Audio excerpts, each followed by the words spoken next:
നമസ്കാരം. പ്രധാന വാർത്തകൾ. ഓണം സീസണിൽ സപ്ലൈകോക്ക് റെക്കോർഡ് വിറ്റുവരവ്, വിപണിയിൽ വിലപിടിച്ചു നിർത്താൻ സഹായകരമായി എന്നും വിലയിരുത്തൽ. സ്വകാര്യ ഭൂമിയിൽ വനവൽക്കരണം പ്രോത്സാഹിപ്പിക്കാൻ വനം വകുപ്പിന്റെ പുതിയ പദ്ധതി. റബ്ബർ ബോർഡ് മാതൃകയിൽ സബ്സിഡി നൽകാൻ പദ്ധതിയിൽ നിർദ്ദേശം.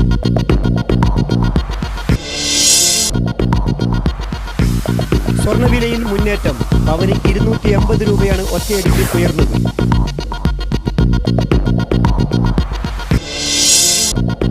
ഉറച്ച നിലപാടുകളുമായി കേരള രാഷ്ട്രീയത്തിൽ നിറഞ്ഞുനിന്ന വെളിയം ഭാർഗവന് കേരളം വിട നൽകി.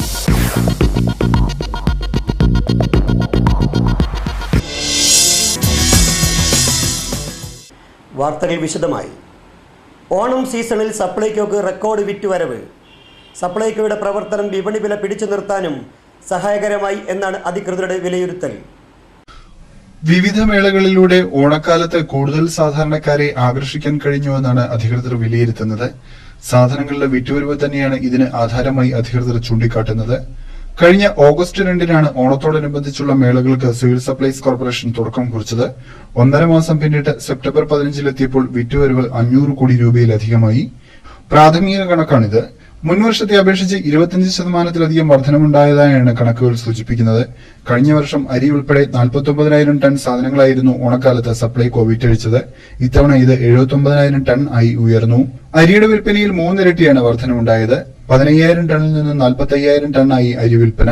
പൊതുവിപണിയിൽ അരിവില ഉയരുമെന്ന ആശങ്ക ഉണ്ടായിരുന്നുവെങ്കിലും ഇത് സംഭവിക്കാതിരുന്നത് സപ്ലൈകോയുടെ മികച്ച പ്രവർത്തനം കൊണ്ടാണെന്ന് ജനറൽ മാനേജർ ജേക്കബ് ജോസഫ് ചൂണ്ടിക്കാട്ടി. സാധാരണക്കാർക്ക് കുറഞ്ഞ വിലയ്ക്ക് തന്നെ ഉൽപ്പന്നങ്ങൾ എത്തിക്കാനായെന്നും അദ്ദേഹം പറഞ്ഞു. കഴിഞ്ഞ 10 വർഷത്തിനിടെ ഏറ്റവും മികച്ച പ്രവർത്തനമാണ് സപ്ലൈകോ ഈ സീസണിൽ കാഴ്ചവെച്ചതെന്നും അധികൃതർ അവകാശപ്പെടുന്നുണ്ട്. സ്വകാര്യ ഭൂമി വനവൽക്കരണം പ്രോത്സാഹിപ്പിക്കാൻ സംസ്ഥാന വനം വകുപ്പ് പദ്ധതി തയ്യാറാക്കി. റബ്ബർ കൃഷിക്ക് റബ്ബർ ബോർഡ് സബ്സിഡി നൽകുന്നത് പോലെ വളർത്തുന്ന മരങ്ങളുടെ എണ്ണമനുസരിച്ച് കർഷകർക്ക് സബ്സിഡി നൽകാനാണ് പദ്ധതിയിട്ടിരിക്കുന്നത്. സംസ്ഥാനത്തെ വ്യാവസായിക ഗാർഹിക ഉപയോഗങ്ങൾക്കായി ആവശ്യമുള്ളതിന്റെ 40% പോലും തടികൾ ആഭ്യന്തരമായി ലഭ്യമല്ല. 60%-ഓളം തടികൾ മറ്റു സംസ്ഥാനങ്ങളിൽ നിന്നും രാജ്യങ്ങളിൽ നിന്നും ഇറക്കുമതി ചെയ്താണ് ഇവിടെ എത്തിക്കുന്നത്. ആവശ്യമനുസരിച്ച് തടികൾ വനംവകുപ്പിന് സപ്ലൈ ചെയ്യാൻ കഴിയാത്തതും പ്രതിസന്ധികൾ സൃഷ്ടിക്കുകയാണ്. ഈ തിരിച്ചറിവാണ് സ്വകാര്യ ഭൂമിയിലെ വനവൽക്കരണത്തിന് പ്രോത്സാഹനം നൽകാൻ സർക്കാരിനെ പ്രേരിപ്പിച്ചത്. ഇതിലൂടെ വൃക്ഷങ്ങളുടെ എണ്ണം കൂട്ടി ആഗോളതാപനത്തിനും കാലാവസ്ഥാ വ്യതിയാനത്തിനും പരിഹാരം കാണാമെന്നും സർക്കാർ ലക്ഷ്യമിടുന്നു. തേക്ക്, ചന്ദനം, മഹാഗണി, ആഞ്ഞിലി, പ്ലാവ്, ഈട്ടി, കമ്പകം, കുമ്പിൾ, കുന്നിവാക, തേമ്പാവ് എന്നീ 10 വൃക്ഷങ്ങൾക്കാണ് വനംവകുപ്പ് സബ്സിഡി നൽകാൻ തീരുമാനിച്ചിട്ടുള്ളത്. ഇതനുസരിച്ച് 50 മുതൽ 200 തൈകൾ വരെ നട്ടുവളർത്തുന്നവർക്ക് തൈ ഒന്നിന് 50 രൂപ വീതം സബ്സിഡിയായി നൽകും. 201 മുതൽ 400 തൈകൾ വരെ വളർത്തുന്നവർക്ക് പരമാവധി 10,000 രൂപയും 625 തൈകൾ വരെ വളർത്തുന്നവർക്ക് പരമാവധി 16,000 രൂപയും സബ്സിഡിയായി നൽകും. തൈകൾ നടുന്ന ആദ്യ വർഷം 50% തുകയും ശേഷിച്ച തുക 3 വർഷത്തിനു ശേഷവും കർഷകർക്ക് ലഭ്യമാക്കും. മരങ്ങളുടെ വളർച്ചയെപ്പറ്റി പഠിക്കാനും സബ്സിഡി ശുപാർശ നടത്താനുമായി ജില്ലാ പഞ്ചായത്ത് തലങ്ങളിൽ മോണിറ്ററിംഗ് കമ്മിറ്റിയെ നിയോഗിക്കാനും സർക്കാർ തീരുമാനിച്ചിട്ടുണ്ട്. സ്വകാര്യ വനവൽക്കരണത്തിന് താൽപര്യമുള്ള കർഷകർ അതത് ജില്ലകളിലെ സാമൂഹ്യ വനവൽക്കരണ വിഭാഗം ഡിഎഫ്ഒമാരുമായി ബന്ധപ്പെടേണ്ടതാണ്. അപേക്ഷ സമർപ്പിക്കാനുള്ള അവസാന തീയതി ഒക്ടോബർ 15-ആണെന്നും വനം വകുപ്പ് അധികൃതർ അറിയിച്ചു. ഉറച്ച നിലപാടുകളുമായി കേരള രാഷ്ട്രീയത്തിൽ നിറഞ്ഞുനിന്ന വെളിയം ഭാർഗവന് ഇന്ന് കേരളം വിട നൽകി. 1928 കൊല്ലം ജില്ലയിലെ വെളിയം പെടിഞ്ഞാറ്റിൻകരയിൽ പരമ്പരാഗത നെയ്ത്ത് കുടുംബത്തിലായിരുന്നു വെളിയം ഭാർഗവന്റെ ജനനം.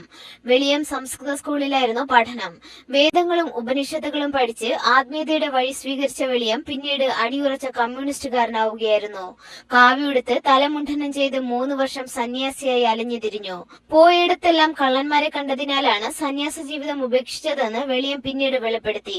സന്യാസ ജീവിതത്തിൽ നിന്ന് മടങ്ങിവന്ന വെളിയം കൊട്ടാരക്കര സ്കൂൾ സ്കൂളിലും കൊല്ലം SN കോളേജിലും പഠിച്ചു. കോളേജിൽ വിദ്യാർത്ഥി ഫെഡറേഷൻ അംഗമായിരുന്നു.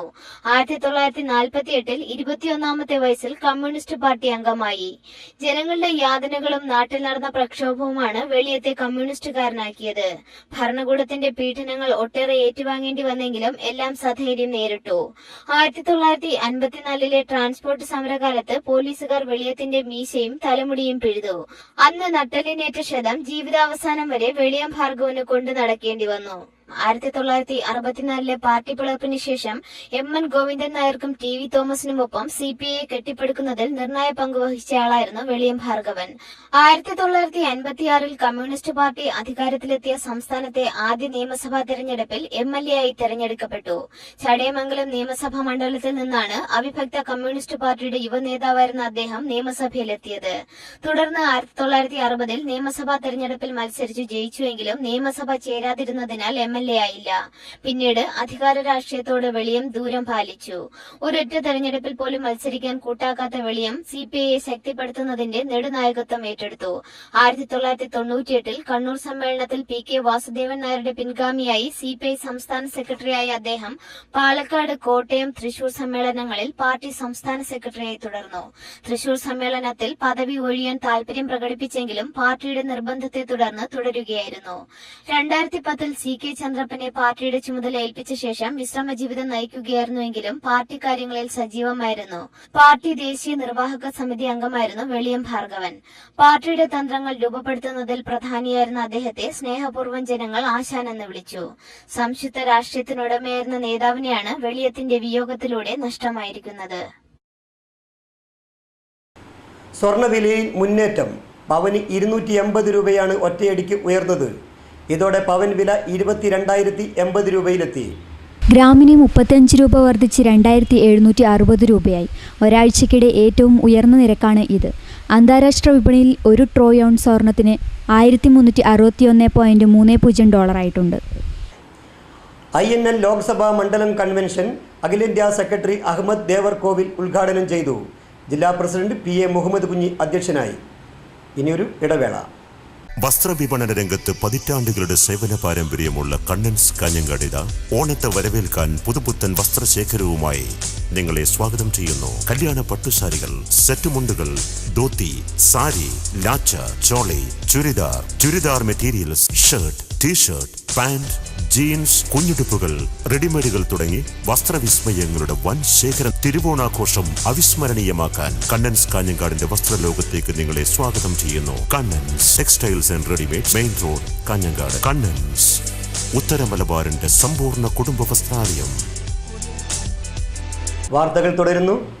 അന്തർ സംസ്ഥാന ബസ് സർവീസുകൾ സർക്കാർ ചുമതലയിലാക്കി 2012 സുപ്രീം കോടതി പുറപ്പെടുവിച്ച ഉത്തരവ് നടപ്പാക്കുന്നതിൽ KSRTCക്ക് വീഴ്ച. അന്തർ സംസ്ഥാന കരാർ പ്രകാരമുള്ള മുഴുവൻ സർവീസുകളും കർണാടക ഓടിക്കുമ്പോൾ സ്വകാര്യ ബസ് കമ്പനികൾക്ക് അവസരമൊരുക്കി KSRTC നിരത്തിൽ നിന്ന് ഒഴിഞ്ഞു നിൽക്കുകയാണ്. കേരളത്തിൽ നിന്ന് ബാംഗ്ലൂർക്ക് സർവീസ് നടത്തുന്ന സ്വകാര്യ ലക്ഷറി ബസ്സുകൾ ഇപ്പോൾ കർണാടക സർക്കാരിൻ്റെ ബസ്സുകളോടാണ് മത്സരിക്കുന്നത്. സ്ലീപ്പർ ക്ലാസ്സാണ് കർണാടക RTCയുടെ എല്ലാ ബസ്സും. ഓരോ സീറ്റിനു പിന്നിലും TV സ്ക്രീൻ, 60 ചാനലുകൾ. ഓരോരുത്തർക്കും യാത്രക്കിടെ ഇഷ്ടമുള്ള ചാനലുകൾ തിരഞ്ഞെടുക്കാം. ബാംഗ്ലൂരിലേക്ക് ചാർജ് 950 രൂപ. ഒരു സ്വകാര്യ കമ്പനിക്കുമില്ല ഈ ലക്ഷറി സൗകര്യങ്ങൾ. കേരളത്തിന് ബാംഗ്ലൂർക്ക് ആകെയുള്ളത് ഒരേ ഒരു വോൾവോ സർവീസ്. ഇതിൻ്റെ പകുതി സൗകര്യങ്ങളില്ല. ചാർജിൽ വലിയ മാറ്റവുമില്ല. Semi sleeper, super express, super fast ബസ്സുകളാണ് KSRTC ഇപ്പോൾ ബാംഗ്ലൂർ സർവീസുകൾക്കായി ഉപയോഗിക്കുന്നത്. കർണാടകയുടെയും സ്വകാര്യ കമ്പനികളുടെയും ലക്ഷറി ബസ്സുകളിൽ ടിക്കറ്റ് കിട്ടാത്തവരാണ് KSRTCയിലെ യാത്രക്കാരിൽ ഭൂരിപക്ഷവും. അതിനിടെ പാൻട്രിയും ടോയ്ലറ്റ് സൗകര്യവുമുള്ള ലക്ഷറി ബസ്സുകൾ കൊച്ചി സെക്ടറിൽ ഓടിക്കാനുള്ള തയ്യാറെടുപ്പിലാണ് കർണാടക ട്രാൻസ്പോർട്ട് കോർപ്പറേഷൻ എന്നും അറിയുന്നു. നഗരമധ്യത്തിൽ നൂറ്റാണ്ടുകൾ പഴക്കമുള്ള ഓടുമേഞ്ഞ ഇരുനില കെട്ടിടത്തിൻ്റെ ഒരു ഭാഗം തകർന്നു വീണു.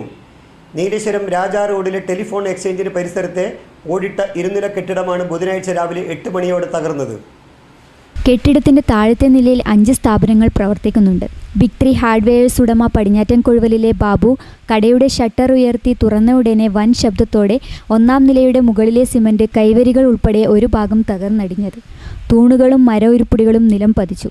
തൊട്ടടുത്തുള്ള വെങ്ങാട്ട് മെറ്റൽസ് ഉടമ മുരളി ശബ്ദം കേട്ട് പുറത്തേക്ക് ഓടി രക്ഷപ്പെട്ടു. കാഞ്ഞങ്ങാട് നിന്ന് അഗ്നിശമന സേനയും നീലേശ്വരം പോലീസും സ്ഥലത്തെത്തി തകർന്നു വീണ കെട്ടിടത്തിന്റെ അവശിഷ്ടങ്ങൾ നീക്കം ചെയ്തു. വീതി കുറഞ്ഞ റോഡായതിനാൽ പോലീസ് ബാരിക്കേഡ് കെട്ടിയാണ് ഏറെ നേരം ഗതാഗതം നിയന്ത്രിച്ചത്. രാവിലെയായതിനാൽ വൻ അപകടം ഒഴിവായി. കാലപ്പഴക്കമാണ് കെട്ടിടത്തിന്റെ തകർച്ചയ്ക്ക് കാരണം. ഇത്തരം നിരവധി കെട്ടിടങ്ങൾ നഗരത്തിന്റെ പല ഭാഗങ്ങളിലും അപകട ഭീഷണി ഉയർത്തി നിലകൊള്ളുന്നു. മെയിൻ ബസാറിലും മാർക്കറ്റ് ജംഗ്ഷനിലും വർഷങ്ങൾ പഴക്കമുള്ള കെട്ടിടങ്ങൾ നിരവധിയുണ്ട്.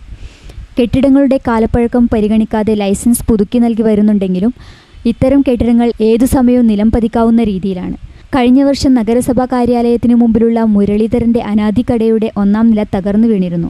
നീലേശ്വരം രാജവംശത്തിന്റെ അധീനതയിലുള്ള കെട്ടിടമാണ് ബുധനാഴ്ച തകർന്നു വീണത്. ഇടുക്കി അണക്കെട്ടിന്റെ ഷട്ടറുകൾ ഇപ്പോൾ തുറക്കേണ്ട സാഹചര്യമില്ലെന്ന് വൈദ്യുതി ബോർഡ്.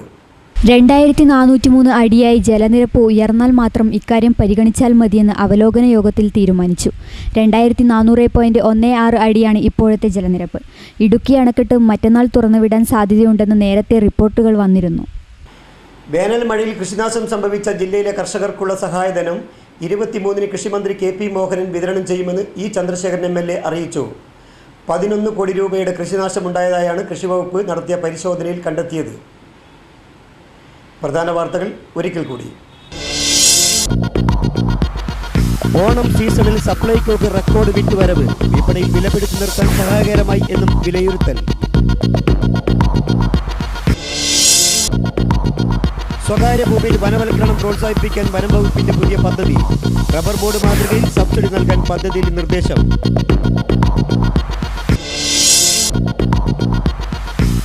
സ്വർണ്ണവിലയിൽ മുന്നേറ്റം. പവന് 280 രൂപയാണ് ഒറ്റയടിക്ക് ഉയർന്നത്.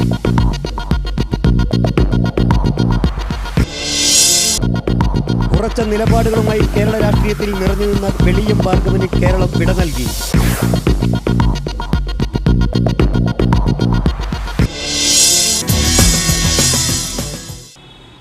വാർത്തകൾ കഴിഞ്ഞു. നമസ്കാരം.